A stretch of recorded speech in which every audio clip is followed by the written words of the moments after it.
வணக்கம் ரதி. அதாவது தூத்துக்குடி மாவட்டத்தில் தூத்துக்குடியில திரேஸ்புரம் பகுதியில் நாட்டுப்படகு மீனவர்கள் இருக்கிறாங்க. இவங்க ஒரு 2000 மீனவர்கள் 2000 படகுகள்ல வைத்து மீன்பிடித்து தொழில் செய்து வருகிறார்கள். இதற்கிடையே அந்த தூத்துக்குடி விசைப்படகு மீனவர்கள் விசைப்படகு மீன்பிடி தளத்தில் இருந்து சுமார் ஒரு 230 விசைப்படகுகள் மூலமாக மீன்பிடி தொழில் செய்து வருகிறார்கள். இந்த மீன்பிடி தொழிலில் ஈடுபட்டு வருகிற இந்த விசைப்படகு மீனவர்கள் தங்களை தமிழ்நாட்டில் அனைத்து இடங்களிலும் அனுப்பப்படுகிறது போலவே, அதாவது தங்குகடல் மீன்பிடிப்புக்கு எங்களை அனுமதிக்க வேண்டும் என்பதாக கூறுகின்றார்கள். இவர்களை தினசரி காலையில் 5 மணிக்கு சென்றுவிட்டு இரவு 9 மணிக்கு கரைக்கு வந்துவிட வேண்டும் என்பதாகத்தான் தற்போது நடைமுறையில் இருந்து கொண்டிருக்கின்றது. இவ்வாறாக மீன்பிடி தொழிலில் ஈடுபடும் போது நாங்கள் மீன்பிடிக்க செல்லும் போது ஏற்படுகின்ற அந்த டீசல் செலவினங்களுக்கு கூட எங்களால் மீன்பிடிக்க முடியவில்லை. அதில் 10 மீனவர்கள் இருந்து மீன்பிடிக்க வருவார்கள். அவர்களுக்கு சம்பளம் கொடுக்க வேண்டும். அந்த டீசல் செலவு மற்றும் முதலீடாக 80 லட்சம் ரூபாயிலிருந்து சுமார் 1 கோடி ரூபாய் வரை நாம் முதலீடு போட்டிருக்கின்றோம்.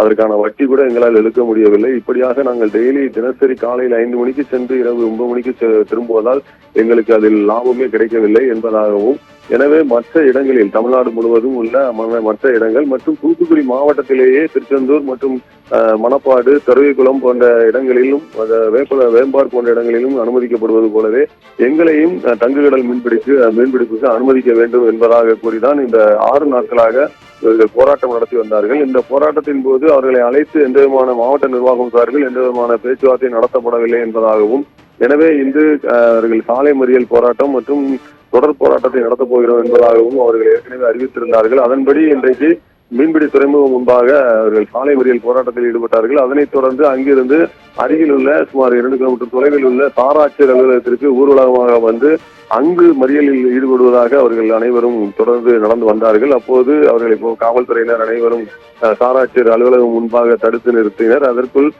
சாராட்சியர் பிரபு மற்றும் துணை காவல் கண்காணிப்பாளர், நகர துணை கண்காணிப்பாளர் மதன் ஆகியோர் பேச்சுவார்த்தை நடத்தி அலுவலகத்தில் வைத்து உங்கள் தங்க நிர்வாகிகள் வாருங்கள், நாம் பேச்சுவார்த்தை நடத்தி இதற்கு ஒரு தீர்வு காண்போம் என்பதாக கூறி இப்பொழுது சாராட்சியர் அலுவலகத்தில் சாராட்சியர் தலைமையில் இன்னைக்கு இப்பொழுது பேச்சுவார்த்தை நடந்து கொண்டிருக்கின்றது.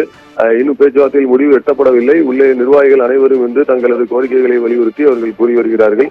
இதில் என்ன பிரச்சனை இருக்கிறது என்றால், இவர்களை இப்போது இன்றைக்கு அனுமதித்து விட்டால் நாளை நாட்டுப்படகு மீனவர்கள் எப்படி இவர்களை அனுமதிக்கலாம், அவர்களை அனுமதிக்க கூடாது என்பதாக அவர்கள் போராட்டம் நடத்துவார்கள். ஏனென்றால் கடலுக்குள் செல்லும் போது இவர்கள் இருவரும் ஒரே நேரத்தில் உள்ளே இருந்து கடலில் மீன்பிடிக்கும் போது அவர்கள் வலையை கிழித்து விடுவது போன்ற பிரச்சனைகள், சட்ட ஒழுங்கு பிரச்சனைகள் ஏற்கனவே ஏற்பட்டதின் காரணத்தினால்தான் இவ்வாறான ஒரு நடைமுறை ஏற்படுத்தப்பட்டிருந்தது.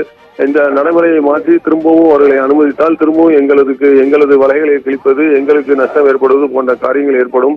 எனவே அவர்களை அனுமதிக்க கூடாது என்பதாக அவர்கள் போராட்டம் நடத்திவிடுவார்களோ என்ற அச்ச உணர்வும் மாவட்ட நிர்வாகத்திற்கு இருக்கிறது.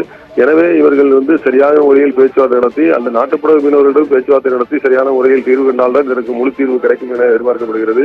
ஆனால் தற்போது இவர்கள் இல்லை, முடியாது, எங்களுக்கு கண்டிப்பாக எங்களை அனுமதிக்க வேண்டும் என்பதாக இவர்கள் கோரிக்கை வைக்கின்றனர். இந்த பிரச்சனையில் இரு தரப்பினரையும் அழைத்து பேசி அதற்கு சரியான ஒரு சுமூக தீர்வு காண வேண்டும். இல்லை என்றால் அவர்களை ஒரு 15 நாட்களுக்கு நாட்டுப்படகு மீனவர்கள் மீன்பிடிக்க செல்ல வேண்டும், 15 நாட்களுக்கு விசைப்படகு மீனவர்கள் மீன்பிடிக்க செல்ல வேண்டும் என்பதாக ஒரு ரொட்டீன் முறையை ஏற்படுத்தினால் இதற்கு ஒரு தீர்வு கிடைக்கும் என்பதாகவும் எதிர்பார்க்கப்படுகிறது.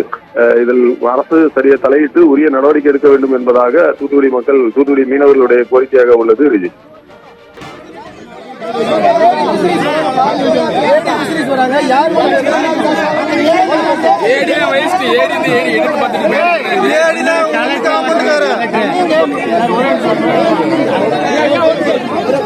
கலெக்டர்